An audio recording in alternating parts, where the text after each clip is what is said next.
This episode of the Mad Rush podcast. I didn't find my purpose for a long time, and then I have come to the conclusion that I don't have one big purpose. I spent my whole life looking for one big purpose, and there's a whole lot of little purposes. But it's the truth. If you look back on your life, there wasn't like this one purpose.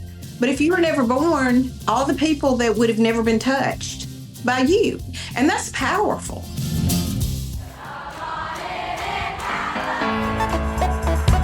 Welcome to the Mad Rush podcast. I'm Trisha Addicks, the original Sorority Rush consultant.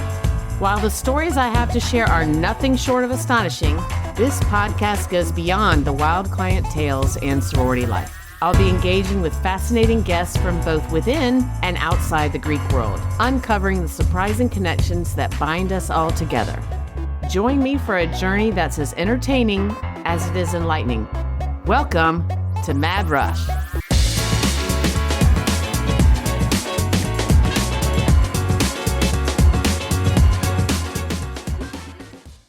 Y'all, I am so excited. My book, The Rush Bible, is available for pre-order from Simon Schuster. It's coming out next May, but you can order it now, and it's going to be great for anyone who's considering going through Sorority Rush. This is the book for you. You can order it today. The link is in the show notes, and it's also on my Instagram at Rush with Confidence. And I can't wait to get this great information on how to crush Sorority Rush out to all of you. Anyway, thank you for listening, and I appreciate you.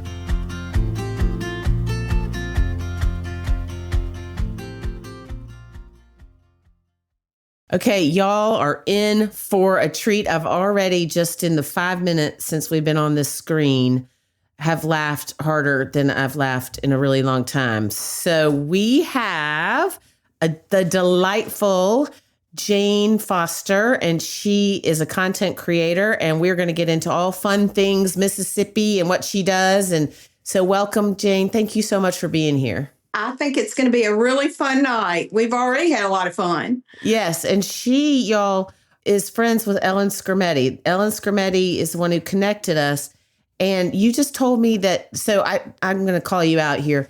I don't think she's ever listened to my podcast, which is totally fine. So she just agreed to do it out of the goodness of her heart without knowing what she was getting into. But so then I sent her Ellen's episode today just to listen to so she would understand what Mad Rush is. And she said that Ellen talked about you. What did she say? She said that she talked about the Egg Bowl. And she said game day, she's talking about the rivalries between the two schools. And she said she was... Wait, hold on. Just for those listening, that's Mississippi State and Ole Miss. I, for years, did the zebra tent at Ole Miss, which is this just elaborate, over-the-top. Oh, we're getting into the zebra. You're not just saying this was this elaborate tent. You're going to talk about that. But so, what did Ellen say? She said that she will never forget where she was. She was in Nashville waiting in line to go in some restaurant or something.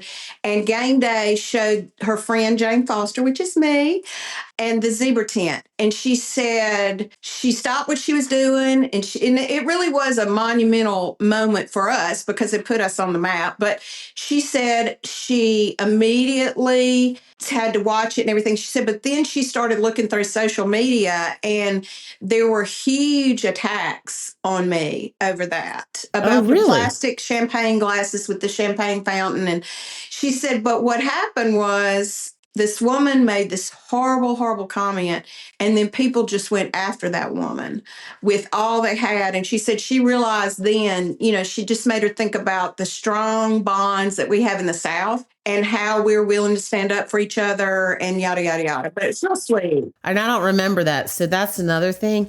Because of my age and just because it's me, I will enjoy this conversation. And then when it airs, it'll be like hearing it all brand new because I forget what we talked about. I have the same issues. I understand. So the minute we're done, I'll be like, oh my God, that was the most fun I ever had.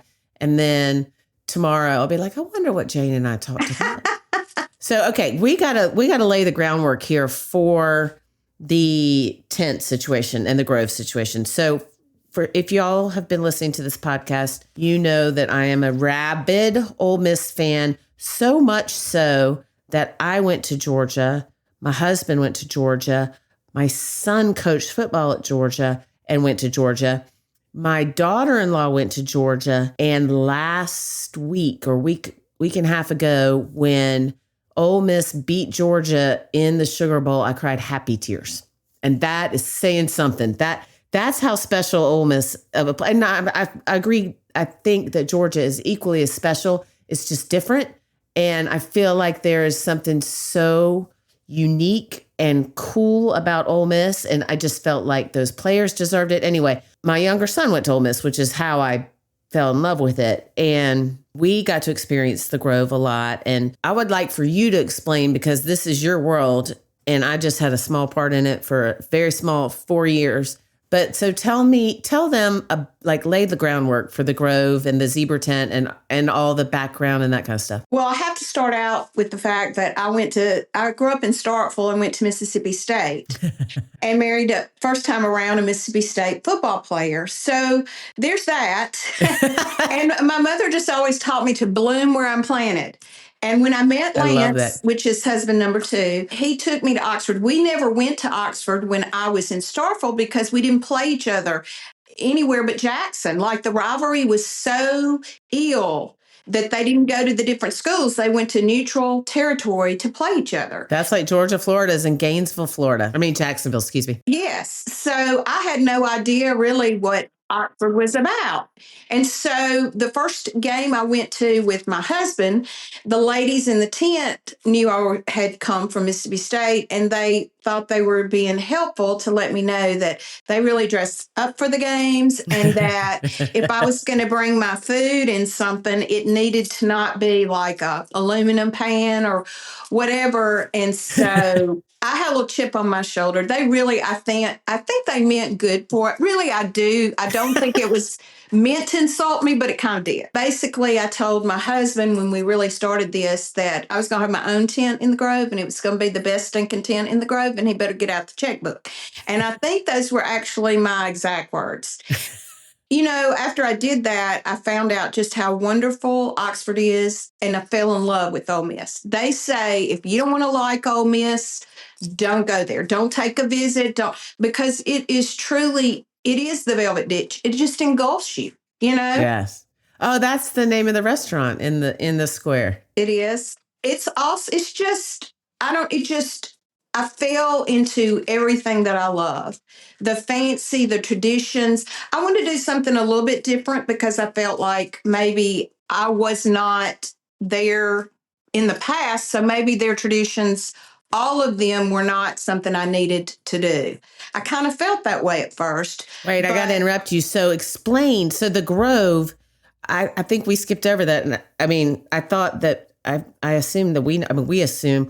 So, because listeners are from all over. So in the Grove, people have tents, right? That are historically or maybe not even historical, but what you're talking about is like the people who've had tents in their family for however long. Right. Silver candelabras, chandeliers, champagne fountains, white tablecloths, beautiful flower arrangements, things that you would see at a very fancy party rather than outside under trees, one right after the other. So it is I always say, I get this question, I've had this question so many times, just like explain this to me. The tailgating is for the women. The fashion show that is Ole Miss, the tailgating is for the women. It is how we stay married to the men in the South.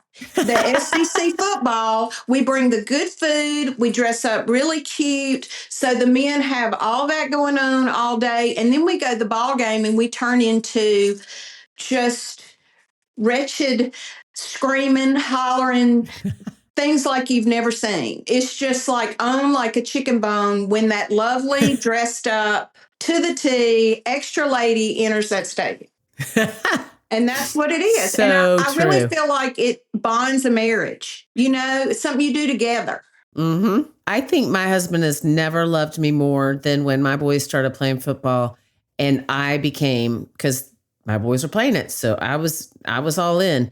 And when we first started dating at Georgia, he spent an entire football season trying to teach me what a first down was. So that's how resistant I was to learning about football. But then the minute my boys entered the mix with the football, I was all in, and I was rabid, or am rabid, at all the games. All the games. And I look cute too. I'm not gonna lie. I feel like Southern women are all about making a memory. Yes, I love that. Say that again. And every Saturday with SEC football is about family memories. And Ole Miss embodies the family like no other college I've ever visited. That's so true. And, because of what I do, people are always often scared of Rush at Ole Miss. And I'm like, I promise you, it is the sweetest school. And these girls, the reason the pledge classes are huge is because they want to include everybody.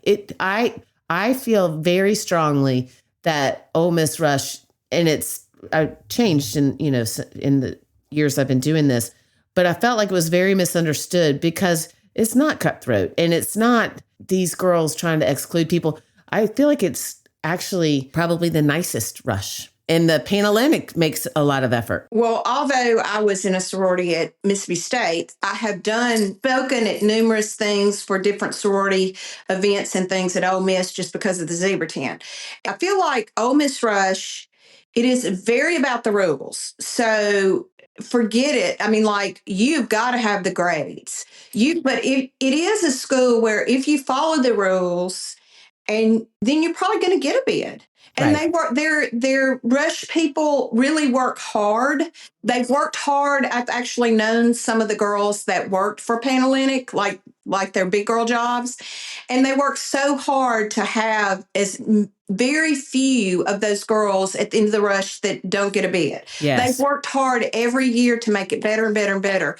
But you have to follow the rules. And that's why I think what you do is so good, because young girls do not understand that if you're not following the rules, you're probably not going to get in at Ole Miss. Right. That is true. But if you follow the rules, they want to include you. And, that's why doing what you do is so important. Well, thank you. For these girls, I agree.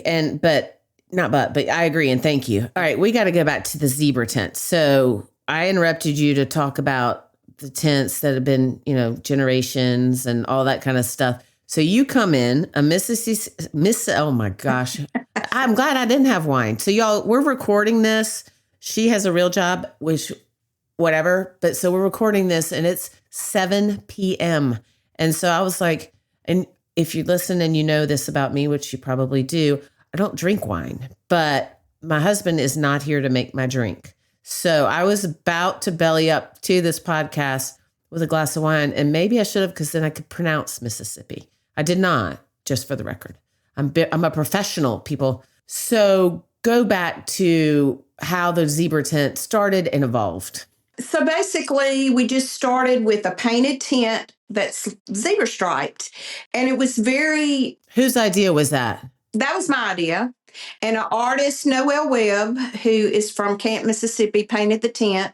And she's since done like 3 different ones. But you can find my tent in a sea of red and blue. And so then it kind of became a landmark of meet me at the zebra tent when you can find somebody or whatever. Which is always. Yes. And then we had some chair covers and some curtains done and a painted tablecloth. And then we just did the regular nice flowers and whatever.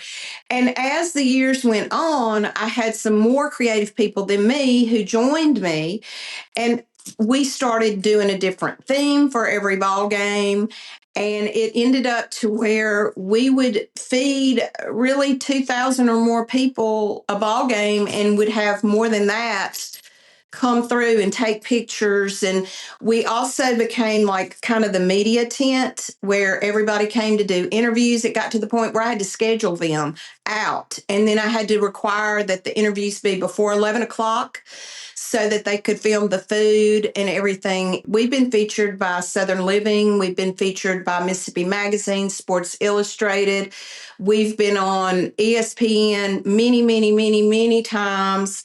We've been on SEC Nation. We've really been on the Weather Channel. We've been on all CMT. We've been on country music television.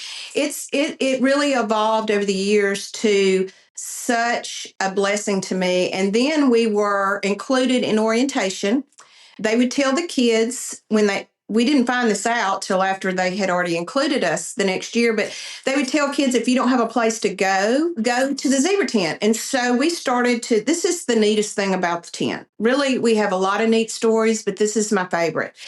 We would then decide on little things that people could do when they came in.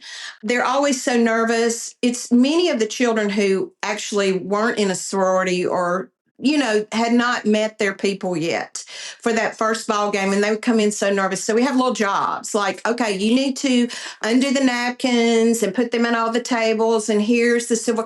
So we just had little jobs to make the people that came feel more comfortable and this and that. We had little questions that we would always ask them. Like what? What was the question?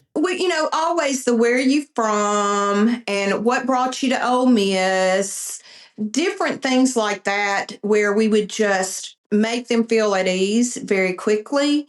And when somebody would come in, we would introduce them to the people that were putting the tent together and try to, really call them by name. Oh, that's awesome. So that they felt included. And this is what would happen every single year. They come to the first ball game and they start to meet people that came, this one and that one. By the third ball game, they're going, Miss Jane, hey. And they come over, hug my neck, and they're on with their people.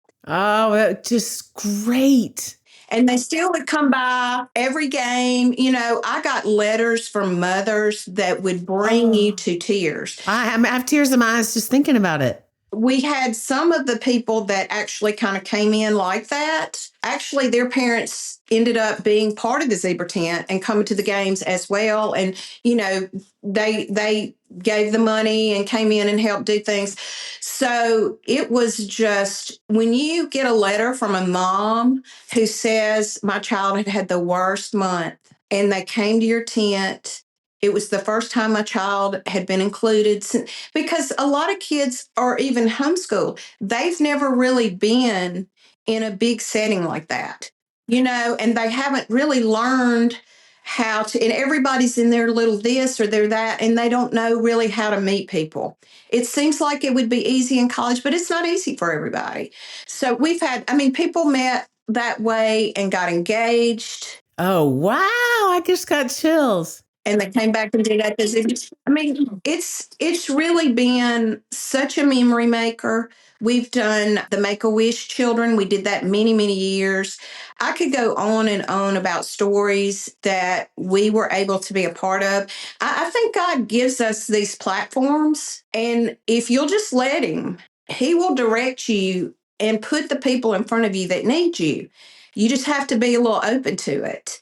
And the zebra tent really allowed us all to be involved in lives of children and families that we would have never had the opportunity to meet or touch.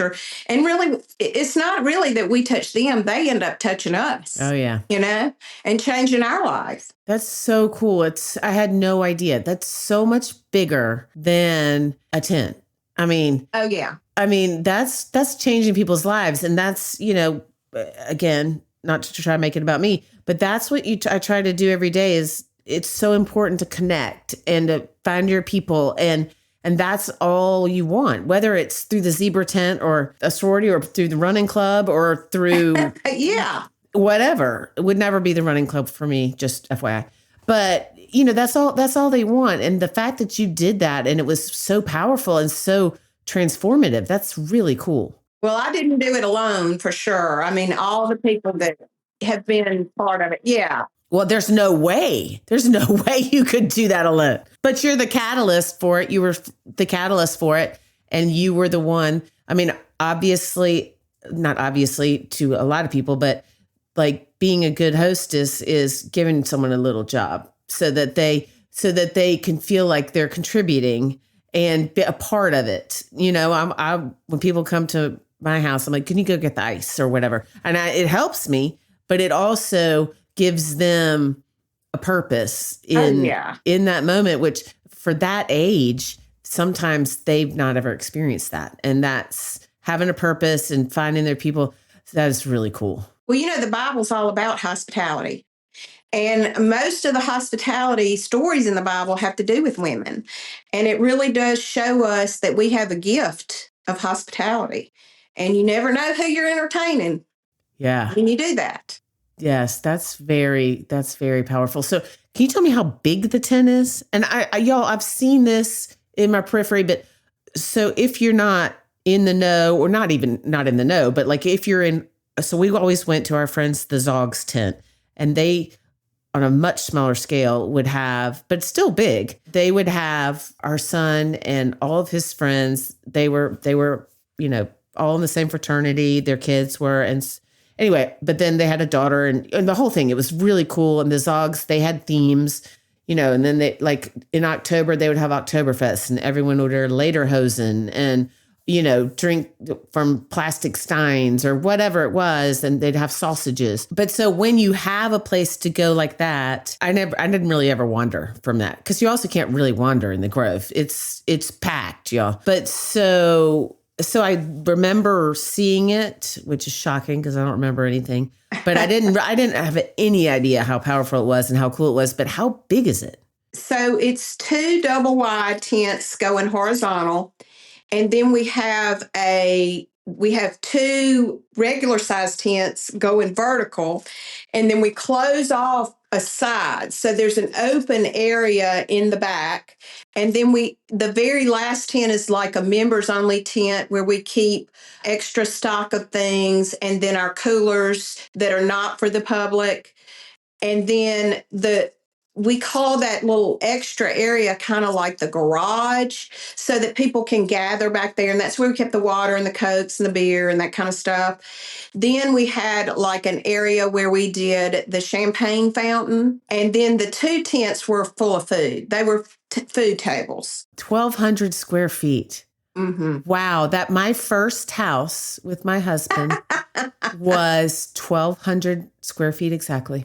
So that's big. There you go. I mean, my house wasn't big, but for a tent, that's big. Yeah. Yeah. That's crazy cool. And so how did you, still 2,000 people, 1,200 square feet, do the math. That's, you're saying 2,000 people will come and go. Yes. And really more than that would come and go to take pictures. But I would just say we fed around that. And we were fortunate enough to have sponsors like Chicken Salad Chick, Nukes, Chick-fil-A did it sometimes, just different sponsors that help kind of fill in some of the gaps. Yeah. And then the members made food. And then we had a lady, Catering, caterer, that some people just wanted to give a big, large check and be done with it. Right. Which was great, because you don't need that many people trying to do things, to be honest. They just get in the way, and nobody really wants to be around me unless you really know me when I'm trying to get something ready or done, because I'm like a drill sergeant and I'm not very nice.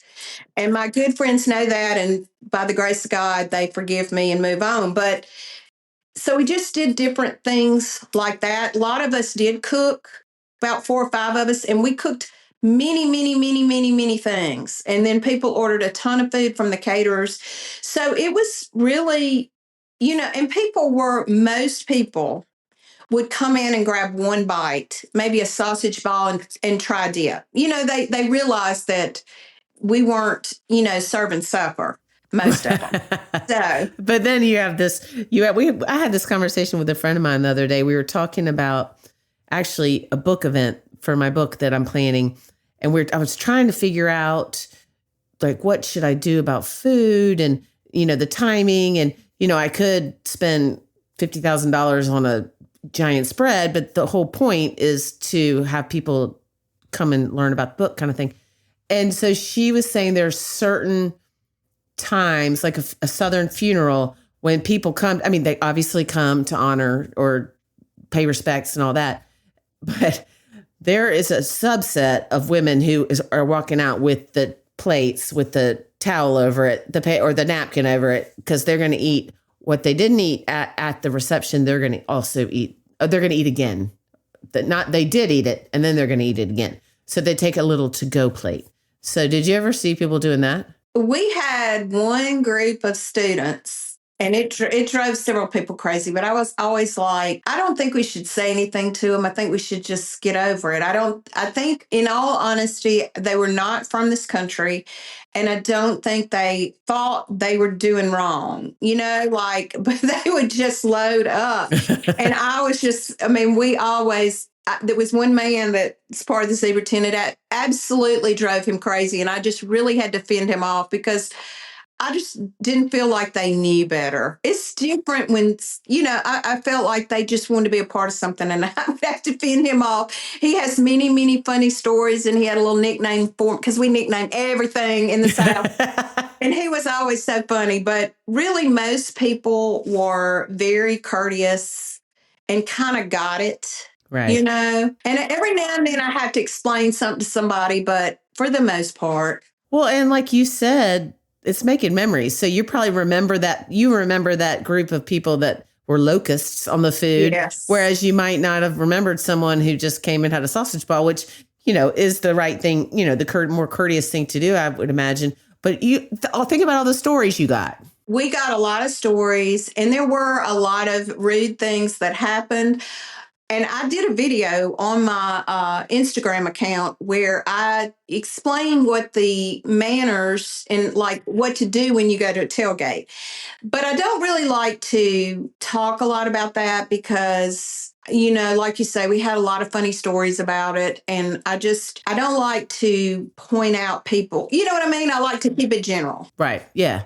Well, and that's what we were talking about. We're not going to bring up, but, talking about the sorority, the nuances of Rush before we started recording.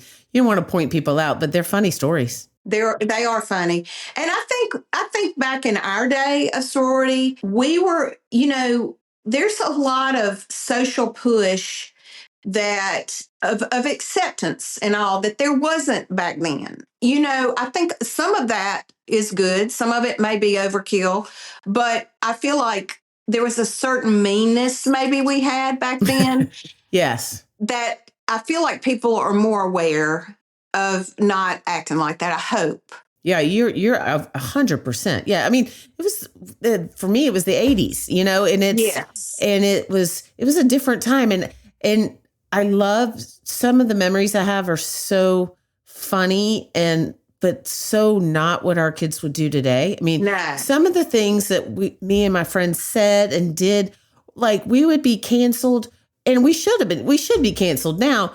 But at the time, we really did not know better. And No, we didn't. I'm not excusing it.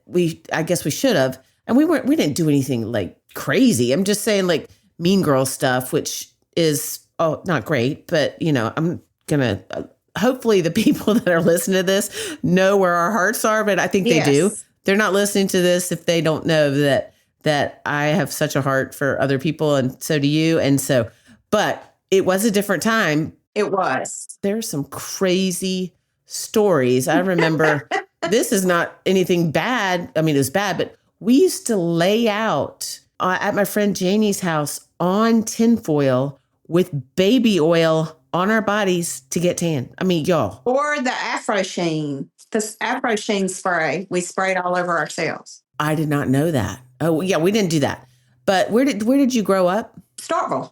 Oh, you said that. Duh, I knew that. And I've also told me that twice today. Told you I wouldn't remember that. Told you I wouldn't. You're good. But yeah, the things that we did that were just so stupid, but because we didn't know better, and you drinking tab, and which was literally nothing but I don't even know what was in tab. Yeah, we definitely didn't drink our water. No. Yeah, it's not at all. Okay, but we got to get into what you're doing now, y'all. She's an influencer. She's a rock star, and I can't wait to hear how you got into that, and tell me about it and what your jam is. Well, it's just evolved to so many different things, but I feel like now I hope that I spread the message of, 50 is not old. We have so much to offer in our, when we get in our midlife, it's the time to shine, get cute. We're still cute. I don't let the pounds and the wrinkles just get me to the falling out point. I don't feel invisible. I don't want women to feel invisible. I want people to still have personality and still move forward and do big and great things. I mean, your life is just really getting going where you don't have your kids at home, where you've got some extra time. So think big. And so I express myself a lot with clothing and home decor. I love to fool around with all that kind of stuff and recipes, this and that. But mostly I enjoy encouraging women to grow physically, mentally, and spiritually. I love that. And I am in a season right now of my life that is completely not what I was expecting, Yeah. and I feel you. but it's really fun. And it's I have said before and I'll say it again, I am not thinking that it's better. It's just different than what a lot of my friends are doing. And I think it's cool that my friends are doing what they're doing. But I love the fact that we're at an age now where we have the confidence and we have for me, I'm a little more chill about stuff that would have worked me up before. And I celebrate my friends with their faults, whereas I might have been a little bit quick to judge or quick to anger or quick to get my feelings hurt a lot when I was younger. But I don't do that as much because I'm just happy to be here. I'm happy to be doing the things that I'm doing. I'm happy my friends are doing the things they're doing. That's not to say it's all roses and butterflies. But yeah, I think it's really cool. And I think it's cool that you have such a following of people that is looking to you for that, because I think you're a light. Well, you said something that I really loved. You said this season that I'm in. As we get to midlife, we end up taking care of our parents. We lose our parents, a lot of us. We go through that adult child wanting this for that adult child and this adult child not wanting what we want. We go through our friends or us having cancer. We go through health concerns. It ain't for sissies. No, it's not. And I say that all the time. But if you can learn to laugh, if you told me at 21 that I would be having this kind of fun at almost 60 years old, I would swear you lying. I would never think this season could be so much fun, but it really is. I'm in right now talks with some Hollywood people about some stuff, and they keep asking me my opinion. And I was like, my opinion is that I am having the time of my life, so I don't have an opinion. You guys are the ones who are doing this. And I'm like, I'm just having fun. And absolutely, when it comes to a point or something that's important to me, like it's very important to me that I am portrayed in whatever we do as authentic and caring and coming from this place of heart. I'm talking about Rush Consulting. It's really important that people understand my why, which is that I really want to help these young women. But other than that, like, you can make me 500-pound person with hair sticking out all over the place. I don't care, because it's just fun. Know your purpose. You've got your purpose. And I feel like I didn't find my purpose for a long time, and then I have come to the conclusion that I don't have one big purpose. I spent my whole life looking for one big purpose, and there's a whole lot of little purposes, like a whole lot of little, and it's kind of like we watch that show, It's a Wonderful Life, every year. My husband and I get up Christmas Day morning, 5:00, bawl our eyes out, but it's the truth. If you look back on your life, there wasn't like this one purpose. Right. But if you were never born, all the people that would have never been touched by you. And that's powerful. And you get to my age, I'm thinking, I've touched a lot of people now. I have. And a lot of people have touched me. She means in the metaphorical sense, y'all. Yes.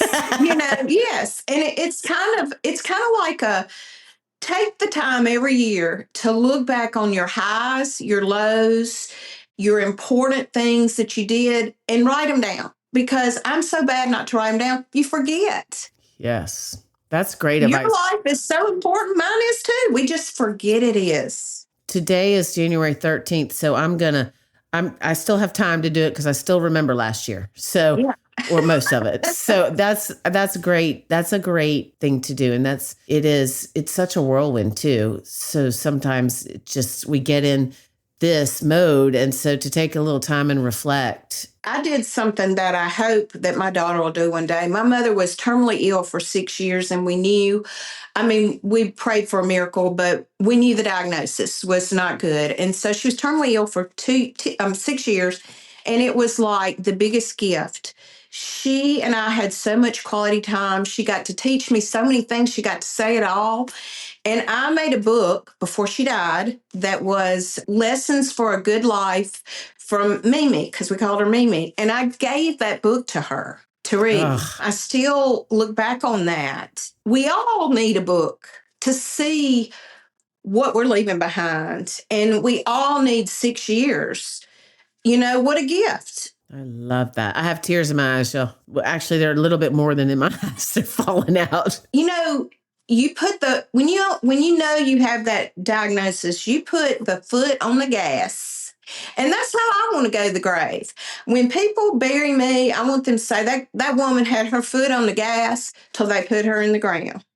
And that's great. It was such a gift. If you think about everything your mother taught you, and I pass that along. Every morning I do a little live 10 minutes or 15 minutes before I go into my real job. And a lot of different ladies pop on, and I talk about maybe what my devotional was on the way to work. But I try to leave them a lot with things my mother taught me and things my dad was a preacher. We could do a whole podcast on that. But oh, you're coming back. You don't kid yourself. You're coming back. I try to leave the ladies with something, because we have a legacy to leave behind, and we have got to concentrate on our daughters, our sons, our grandchildren. We are, slowly becoming extinct. I want my daughter to know what it's like to do this fancy party and do it herself, and her friends come in and feel so loved. When you put on the dog for somebody, nothing makes them feel more loved than for you to invite them into your home and to talk recipes and see that they've pulled out the fine china. I don't want that to disappear. I don't either. And I have several friends that are in my head right now. Stephanie November, she is one of them. She has a beautiful china cabinet, and she has way more china than anybody technically needs, but she does do that. She does, put out and put on, and she has a lot of people that appreciate that. And I think that and it touches, and I think you're right. And that's actually, so when we talked this morning, y'all, because I had to explain to her what my podcast was, which is, I'm just teasing. I'm on it now. I'm listening all the time. I'm going to be your biggest fan. I said, start a fan club. Oh, yes, I would love a fan club. Could you start that? I'll do it. But so I said, there will be this moment. She's like, what are we going to talk about? I was like, well, I don't think we're going to have a problem with that. But I do think there's going to be this aha moment where I'm going to be thinking, this is where we connected. And you know what? I don't even remember what I was just about to say about connecting. What were you just talking about? We talking about China. Well, I was talking about things my mother had taught me. No, way after that. No, it was right after I was talking about maybe Big Daddy heard us. Did he hear what I was talking about? What you were talking about? Yeah. So what I was talking about. Something about that where I felt like so connected to you, and the same thing. Oh, forget it. I'm somebody's hospitality. No. No, I don't know what it was. Okay. Just gotta laugh. But I did have that moment when you were talking, and I was like, that's it. That's the moment. Because I was telling you earlier that I have this moment. I mean, I know why I wanted you on here, but I have this moment where I'm like, there's the magic piece. And the sad thing, maybe the magic piece is that I don't remember it, but there's just this moment, and something you just said resonated, and that was it. But that's out the window. Maybe leaving the legacy with the younger girls, the kids, no? Not ringing a bell. We'll just, we go back and watch it. We'll go there. I'll do a little follow up. And, Collier, my producer, listens to this. So maybe Collier can come on and tell us. what you were just saying, but that's okay. You know what you really ought to do? You ought to join me on a live, and we can do it like on a Saturday when I do a live at 8:00 in the morning when it's not so early. Wait, y'all, just so did you hear what she just said? Well, 8:00 in the morning when it's not so early. That's like 5 a.m. to me. She gets up at 4:30. That's like lunchtime for me, but I know. Well, I'll do it. That'll be really early. But yes, we should do a live together. That would be I awesome. might do one at 9, so that'll be later for a little bit. Give you another hour to sleep. Ellen has said we should do a live too, and we should do a live, the three of us. Would that not be so fun? That would be so. I don't even really know what a live is, just like you didn't know what a podcast was. Yeah. But let's do it. That's because Ellen and I have been talking about it. So we've been talking about cooking on live, but I don't want to cook because no, I don't want to cook. I cannot imagine the three of us. That would be really fun. We're doing it. I just wrote it down. We're going to do it. So y'all stay tuned for these influencers and then just little old me. Well, I think you're an influencer in your own light. Definitely. I think so. I mean, in some ways, I see what you're saying, but I'm just kidding about that. I'm writing it down, and we're gonna. Yeah, write it down so you don't forget it. I did. I wrote it down so I don't forget it. Well, I like this has been a joy, and I'm so grateful that you just trusted Ellen and that I trusted Ellen. She said you're gonna meet her, you're gonna be best friends with her, and she's gonna be podcast gold. And Collier will come on and tell us after we stop airing. I know what he's thinking because this has been so much fun. Had a great time. It was just a joy to have you on this, and you're coming back, and we're doing a live. Thank you for being here. I love you already, and I cannot wait to continue this friendship and continue to just be in your orbit because I think you're amazing. Well, ditto. Back at you, girl.